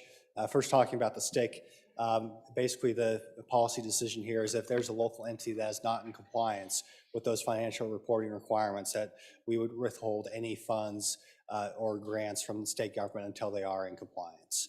It's important to note this would not include pass-through federal funds, but that's kind of the stick that we're giving the Department of Audits to ensure that there is compliance. So just simply making the policy decision that we're not going to, or we will withhold state grant and loans to every non-compliant county, city, town, or that is, like I said, not in compliance. This carrot is we're going to offer additional training resources. That's on page 5. The Department of Audit will make sure that they get adequate training, that they can make sure they collate resources that will ensure that these local officers, often at these basically volunteer entities, do have the resources to know how to comply, how to do things, and so that's the carrot. And talking to the Department of Audit, they have a significant amount of resources available to just, it could be as simple as directing these boards to something on a website saying, hey, here's some good resources you can take, here's some training you can take to make sure that you know how to comply. So that's the gist of the bill. This was closely coordinated with the state auditor, who of course is associated with distributing these funds and can make sure that we have a good account of who's in compliance and who isn't. Working with the Department of Audit has been closely coordinated with both agencies during the interim. So that's the gist of the bill. I'll stand for any questions. Discussion on the bill? Are you ready for the question? All those in favor, Senator Nethercott's motion that when the committee of the whole rises to report, that it do so with a favorable recommendation of House Bill 60, please say aye. Aye. Those opposed? House Bill 60 has passed Committee of the Whole.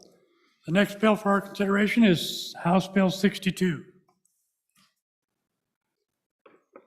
House Bill 62, Insurance Amendment, sponsored by the Corporations Committee, an act relating to insurance. It was referred to Committee Number 7, which returned a committee recommendation that it do pass. Ayes, Senators Boner, Case, Driscoll, Nethercott, and Scott. Senator Driscoll, Chairman. Senator Nethercott, what's your pleasure? Mr. Chairman, I move that when the Committee of the Whole rises to report, it do so with the due pass recommendation of House Bill 62. To explain this bill, I'll call on Senator Scott. Senator Scott. Mr. Chairman, House Bill 62 is one of the bills we seem to get, if not every year, at least every other year from the Insurance Department, updating and modernizing certain provisions in the insurance code. Mr. Chairman, what it does is there's a number of definitions in there. The ones of adjuster, there's an appraiser, there's an umpire, there's standard industry terms. They're used in the insurance code, and they're being thought wise to define them here. They're adding a definition of public adjuster used in the statutes, and they're taking the definition from the model language from the National Association of Insurance Commissioners. They're changing the collection of fees for continuing education from the insurance producers and putting them on the education providers instead. They're getting some kind of control on that, asking for registration and fees for continuing education courses.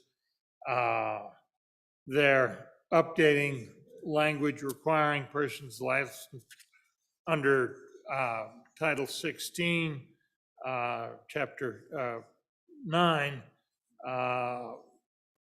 to criminal and administrative action reporting requirements, license renewal and reinstatement procedures, waivers due to military service or long-term disability, and requirements and address changes. They're doing one thing I really wonder about, but they're requiring email addresses for all licensees. That they seem to think that's necessary, and they are getting rid of some antiquated language. And one thing that's important here, Mr. Chairman, these insurance license fees are a major source of revenue to the general fund. I think maybe even in my memories, it's in the vicinity of $30 million on a regular basis. Originally, there was a glitch in the bill and produced a negative $6 million fiscal note. You may have seen that. That in the engrossed copy is now fixed, and the estimate is that they'll be generating $732,000 in additional revenue from the general fund. In part, that comes from some circumstances arisen with compacts, and they're dealing with that circumstance by making sure that the license fee for the state people is $100, and that for all the out-of-state people, it's $150. They'd missed a section of the out-of-state people, the way the industry had evolved. Mr. Chairman, that's the fundamentals of the bill, and it really is basically updating. There was no hint of any controversy when they were testifying before our committee. Be happy to answer any questions. Urge adoption of the bill.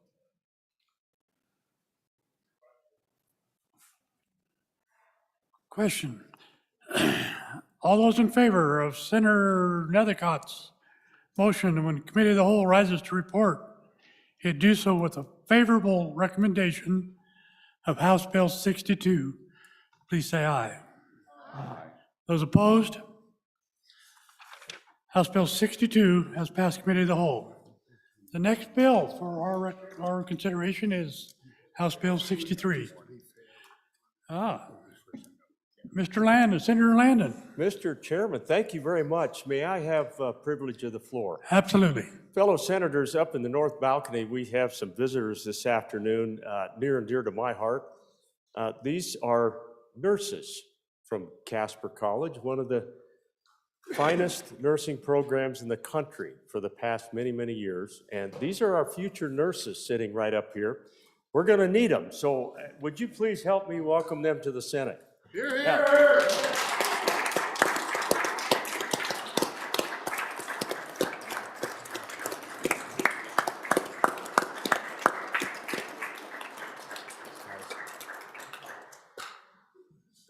Welcome to the Senate. Okay, the next bill for consideration is, another one. Goodness. I was just Senator Baldwin. I was just waving at you. No, privilege of the floor, Mr. Chairman. Absolutely. Part of that group up there, I just wanted to recognize and pick out. That happens to be my alma mater. That's where I had my nursing degree from. So it is the best school. You were very correct. But yeah. But there's one, I won't call her an old nurse up there, but there's one nurse up there who I used to work with a long, long, long time ago when she was an EMT. And she just kind of followed in my footsteps. I'd like to just point her out a little bit. If Marge would raise her hand and wave. She's been with us for a long, long time and does a great job. So welcome, Marge.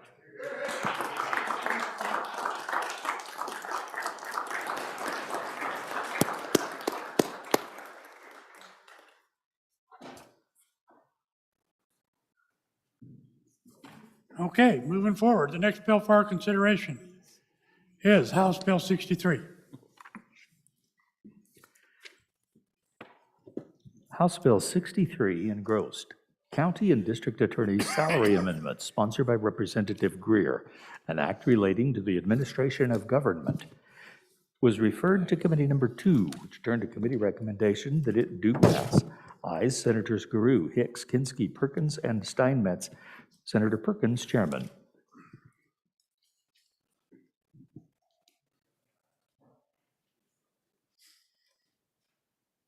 You've heard the reading of the bill. Senator Nethercott, what is your pleasure? Mr. Chairman, it looks like the Appropriations Committee is off the floor right now. I'd ask that we just lay that back for momentarily, just move it down the stack, wait for them to get back on the floor.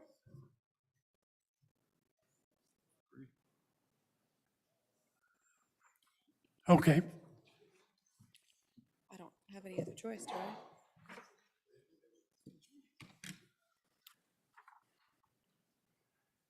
So we're ready to introduce the next bill, is that correct? Okay, the next bill for our consideration is House Bill 76.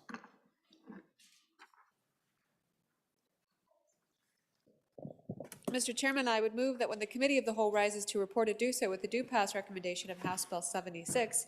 To explain this bill, I'd call on Senator Schuler. I don't believe it's been read in yet. Oh, great. House Bill 76 engrossed. Single office real estate brokers licensing requirements, sponsored by Representative Duncan, an act relating to professions and occupations, was referred to Committee Number 7, which returned to committee recommendation that it do pass. Ayes, Senators Boner, Case, Driscoll, Nethercott, and Scott. Senator Driscoll, Chairman. Senator Nethercott. Thank you, Mr. Chairman. I move that when the Committee of the Whole rises to report it, do so with the due pass recommendation of House Bill 76. To explain the bill, I'll call on Senator Schuler. Senator Schuler. Thank you, Mr. Chairman. Yeah, that caught me off guard. I thought I had another little chance to gather myself. Anyway, yeah, I bring to you House Bill 76, Single Office Real Estate Brokers Licensing Requirements. And just to give you a little background, in 2017, the legislature made amendments to the Wyoming Real Estate Licensing Statute to allow a broker to own and operate up to 3 different offices. And each office would have to have a separate license. They had a new executive director for the Real Estate Commission that got hired in 2020, and not having that background information, due to the 2017 changes. It was decided that the change also meant that a single office operated under sole proprietorship was required to obtain a second license. And that was really never the intent of the legislation in 2017. In January, they had a notice sent out to all the sole proprietorship offices, giving them until March 15th to obtain the second license for a fee of $300. With the passage of this bill, it will allow sole proprietors that have already paid the $300 fee, worried that they would lose their license, they'll be credited with the next license renewal. There are other brokers out there that are kind of awaiting the outcome of this bill before they pay. So currently, the Real Estate Commission has halted the charging of these fees until our legislative body decides whether we would pass this bill. So they worked with the Real Estate Commission on this language to clarify it, that no additional licenses are required. And really, that's the simple part of the bill, clarifying that the changes in 2017 were not intended to require a second license for sole proprietorships operating in a single office. So if you look on the bill on page 2, lines 4 through 9, that's where the clarifying language is. And so with that, I'm more than happy to answer any questions. How about it? Discussion on the bill? Are you ready for the question? All those in favor of Senator Nethercott's motion that when the Committee of the Whole rises to report, it do so with a favorable recommendation of House Bill 76, please say aye. Aye. Those opposed? House Bill 76 has passed Committee of the Whole. The next bill for our consideration is House Bill 81. House Bill 81, Operation of Motorcycles Disabled Persons, sponsored by Representative Burt, an act relating to motor vehicles, was referred to Committee Number 8, which returned a committee recommendation that it do pass. Ayes, Senators Anderson, Furphy, Landon, McEwen, and Pappas. Senator Landon, Chairman. Senator Landon, what is your pleasure?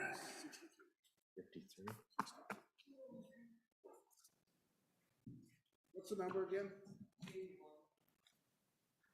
81. My apologies, Mr. Chairman. Which? 81. Oh, thank you. Mr. Chairman, I would move that when the Committee of the Whole rises to report, it do so with a do pass recommendation on House Bill 81, Operation of Motorcycles Disabled Persons. And for a description and account of this bill, I'd ask that you call on the good senator from Fremont County, standing over there. Thank you. Senator Salazar. Thank you, Mr. Chairman. Senators, this is a bill that, has it been, excuse me, has this bill been read in? Yes, okay, thank you. Mr. Chairman, this is a bill that addresses the inequality we have within our state statutes. Current statute language doesn't directly prohibit disabled riders from riding motorcycles, but it does, however, prohibit the ability of disabled riders from legally riding specifically modified motorcycles within our state. If you look through the bill in Section 1 on page 2, subsection A, we see the new language that will allow riders to sit on both modified seats as well as normally standard seats. And B addresses this with passengers. Subsection K2 addresses language that prohibits a person or a wheelchair from physically being attached to a motorcycle. Disabled riders that require the assistance of a seat belt or fastening devices that would prevent a wheelchair from shifting while the vehicle is moving. If you look at subsection 2, it's the repealer of the current handlebar height limit that affects both disabled and non-disabled riders. Manufacturers are limited from directly selling certain models of motorized scooters in our state because of this limit. The manufacturers are also limited on how they can modify specialized motorcycles to meet the needs of our disabled riders. We did hear public comment from the administrator that oversees the department that enforces our highway laws, This testimony identified that there are no national standards or recommendations from any government agency related to height, and that passing this would not affect safety on our highway. His testimony also included, as motorcycle technology has evolved, more and more states have repealed their height limit. Both he and his department stand in support of this bill. With that, I will stand for any questions. I will also tell the good senators that this passed 6-0 in the other chamber, and I think unanimously in the Transportation Committee. So with that, I will stand for any questions, but clearly it's something that will give more freedom to our disabled citizens, and I think it's overwhelmingly supported by that community. So thank you, Mr. Chairman.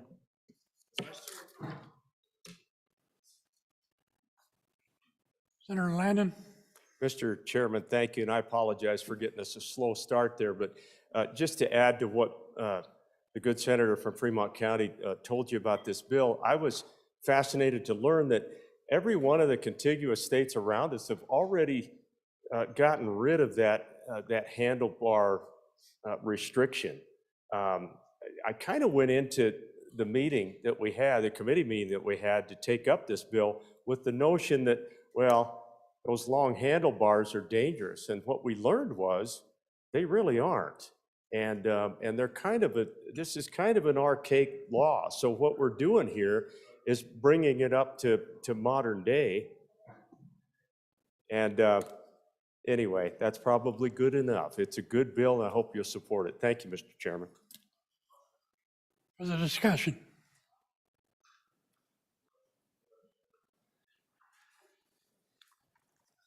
Are you ready for the question? I guess so.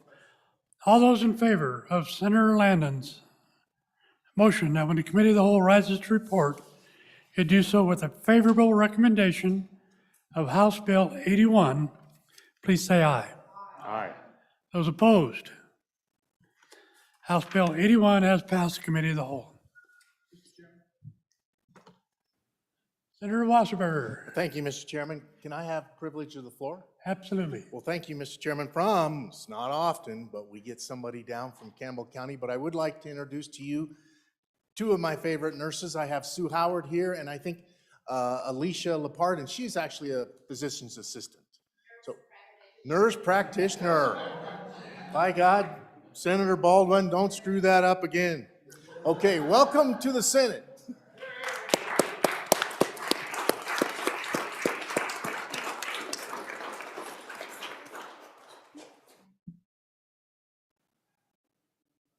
Senator Driscoll. Mr. Chairman, privilege of the floor. Absolutely. Folks, join me in welcome. We've got one of the famous Thomases from Wyoming. So Greg Thomas and his daughter and friends have a couple foreign exchange students from France.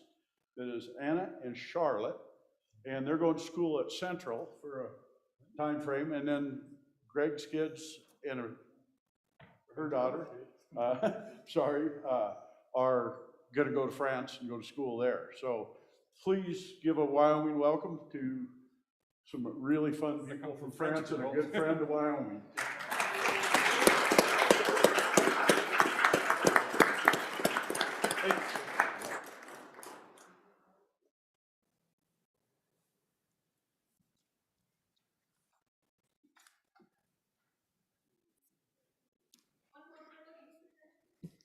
Senator Nethercott. Thank you, Mr. Chairman. Good senators, you are getting to meet all of the wonderful law school class of 2009. We have another one up in our gallery to your right, my right. Miss Reba Epler, class of 2009, a classmate of Representative Charles Pelkey and Ember Oakley as well. Welcome, Miss Epler.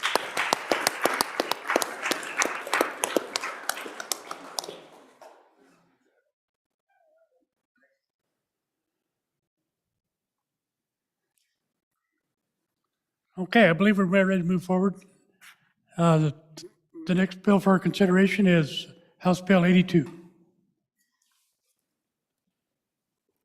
House Bill 82, Military Discharge and Benefits, sponsored by Representative Wilson, an act relating to veterans' benefits and exemptions.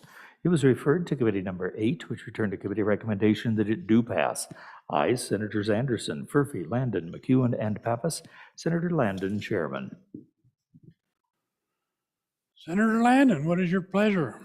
Mr. Chairman, thank you. I would move that when the committee of the whole rises to report it, do so with a due pass recommendation on House Bill 82, military discharge and benefits. And for an explanation of the bill, I'd ask that you call on Senator Pappas. Senator Pappas. Thank you, Mr. Chairman. Bring you House Bill 82, military discharge and benefits. This is a great little bill. What it does is it creates a definition in chapter, in Title 8 under definitions. And you'll see the new definition on page 2, line 5. It states that honorable discharge or honorably discharged for the purposes of law providing Wyoming benefits or exemptions shall include any veteran of the United States Armed Forces or National Guard whose discharge was general or other than honorable solely as a result of having refused a vaccine for COVID-19, as defined by state law. Basically, what we're getting at here is that there are bases, there's 8 different ways you can get discharged in the military, and for lots of causes. But if the sole cause is because you refused a vaccine, then what we're saying here is that your Wyoming benefits will not be null and void. Okay, there's many benefits. We have educational benefits, we have tuition assistance benefits, we have property tax exemptions. There's lots of things that we have given through our statutes to veterans. And all we're saying here is, you know, unless you were a bad dude and got expelled by some other reason, if it was just for COVID-19 vaccination refusal, that's not grounds to lose your Wyoming benefits. So with that, I'll stand for questions. Senator Salazar. Thank you, Mr. Chairman. As a 26-year Army veteran, and I know we have a number of veterans here, this is a good bill. I've had a number actually of emails with regard to this issue. It's overdue, and we need to protect those individuals. And I'm glad Wyoming's hopefully going to do it. I know other states are in the process as well. So ask your support. Thank you. Senator Hutchings. Thank you, Mr. Chairman. I too am a veteran and was on this bill. One of the most important things I think that would come out of this is that if a veteran has a general discharge, I believe, there may be some instances where they would not be giving state or other federal employment. So this is really important if you've been released from your job because of COVID, that you be able to find other employment. Thank you, Mr. Chairman. Further discussion? Question. All those in favor of Senator Landon's motion that when the committee of the whole rises to report, it do so with a favorable recommendation of House Bill 82, please say aye. Aye. Those opposed? House Bill 82 has passed the committee of the whole. The next bill for your consideration is House Bill 107. House Bill 107, Water State Revolving Funds Amendment, sponsored by Representative Simpson, an act relating to the State Water Pollution Control Revolving Loan Account. It was referred to Committee Number 2, Appropriations, which turned to committee recommendation that it do pass. Ayes, Guru, Hicks, Kinski, Perkins, and Steinmetz. Senator Perkins, Chairman.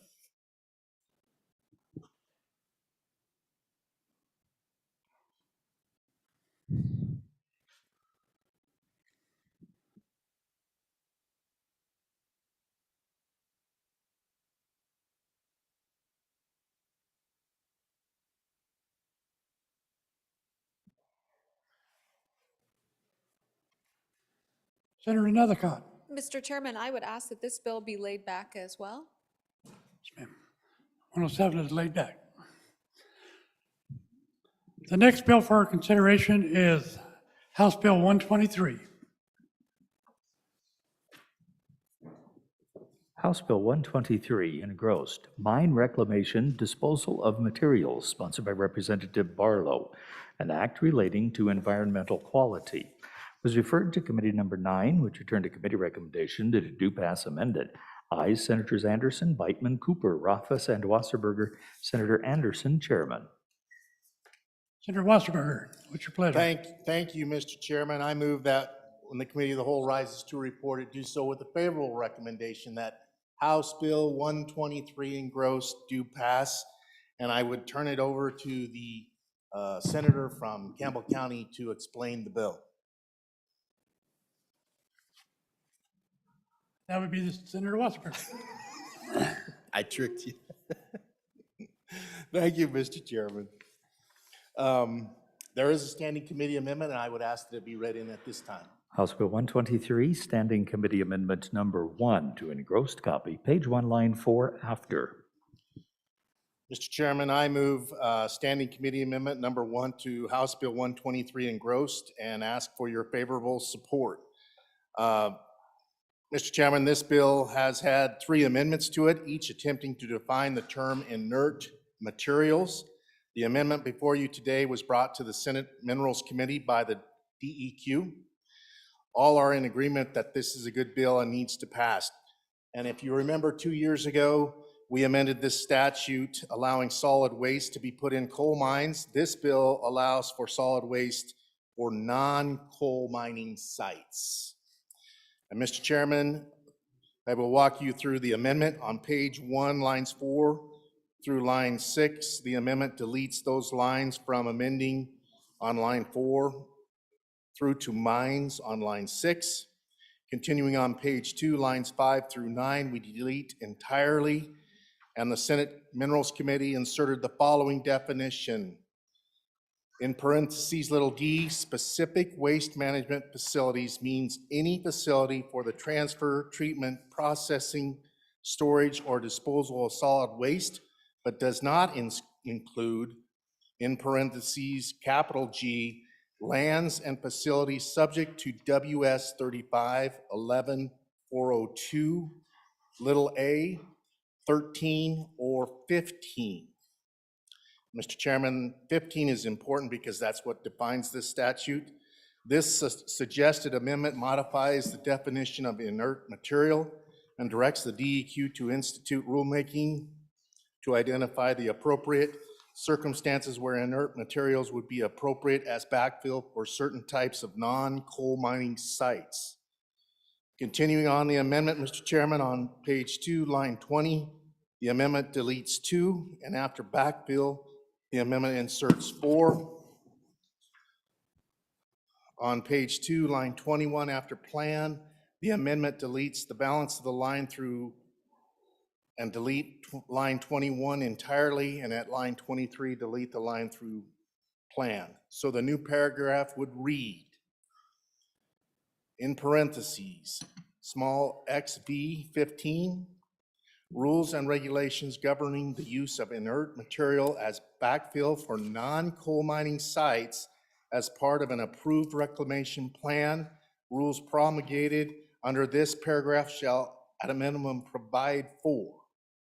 And what this amendment does, it clarifies that DEQ will develop rules to identify the circumstances where inert material is appropriate to use as backfill for non-coal mining sites, and removes unnecessary language specifying a timely process for applications to be reviewed because timelines are already specified in rules and regulations.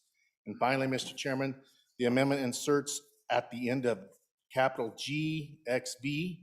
This amendment clarifies that the use of inert material as backfill in the coal mining sites is excluded from the definitions of solid waste management facility. This amendment would remove the facility from the jurisdiction of a solid and hazardous waste division and eliminate dual permitting. And Mr. Chairman, that's the standing committee amendment, and I stand for questions. Discussion on the amendment. Question. Okay, all those in favor, Senator Wasserberger's motion to adopt standing committee amendment number 1 to House Bill 123, please say aye. Aye. Those opposed? That standing committee number 1 has carried. Back on the bill.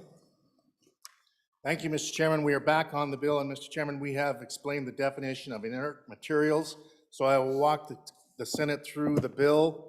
On page 2, lines 11 through 17, the bill requires the council, upon recommendation of the advisory board, to establish rules and regulations for reclamation standards.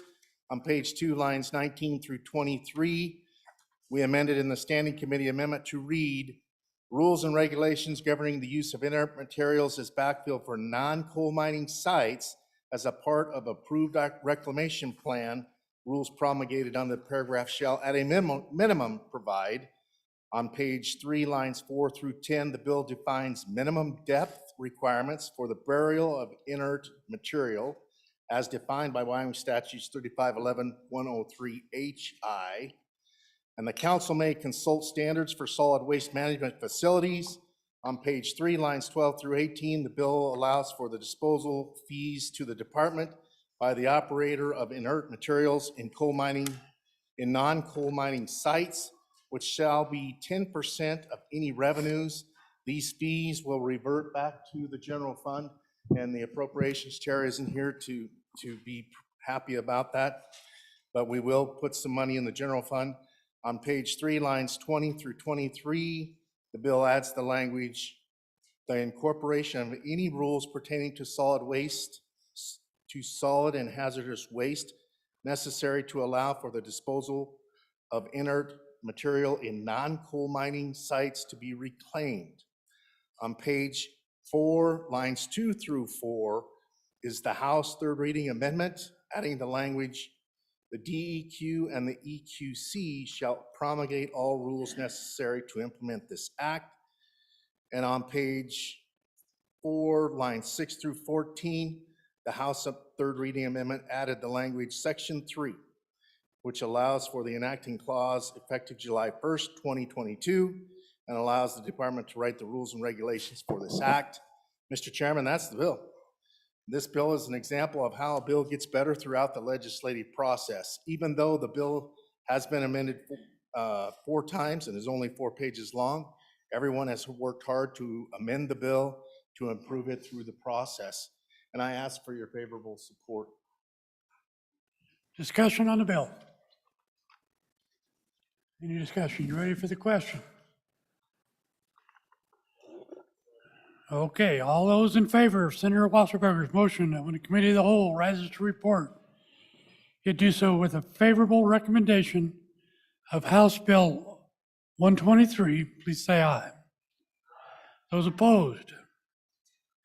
House Bill 123 is passed the committee of the whole. Mr. Majority Floor Leader, I think we've worked ourselves out of a job.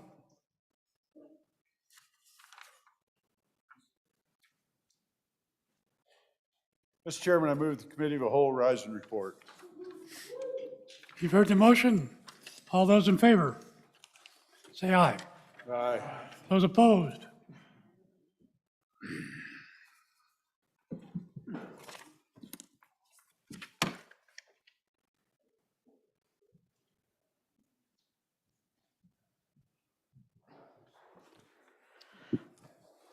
Reading the committee of the whole report. Mr. Presidential Committee of the Whole, having entered into considerations bills on general file, begs leave to report as follows. House Bill 3 engrossed do pass. House Bill 15 engrossed do pass. House Bill 18 do pass. House Bill 54 do pass. House Bill 55 engrossed do pass amended. House Bill 56 do pass amended. House Bill 60 engrossed do pass. House Bill 62 do pass. House Bill 76 engrossed do pass. House Bill 81 do pass. House Bill 82 do pass. House Bill 123 engrossed do pass amended. Senator Cooper, Chairman. Senator Cooper. Mr. President, I move the adoption of the committee of the whole report. Thank you. All those in favor say aye. Those opposed, nay. Committee of the whole report adopted. Mr. Majority Floor Leader, that clears the desk. Oh, we got some standing committee reports. There we go. We have those read in, please. March 3, 2022, Mr. President, Committee number 6, Travel, Recreation, Wildlife, and Cultural Resources, to whom is referred House Bill 72, engrossed hunting license application funds. Respectfully report same back to the Senate with a recommendation that it do pass amended. Ayes, Senators Ellis, Landon, Salazar, and Schuler. Excused, Senator Guru. Senator Ellis, Chairman.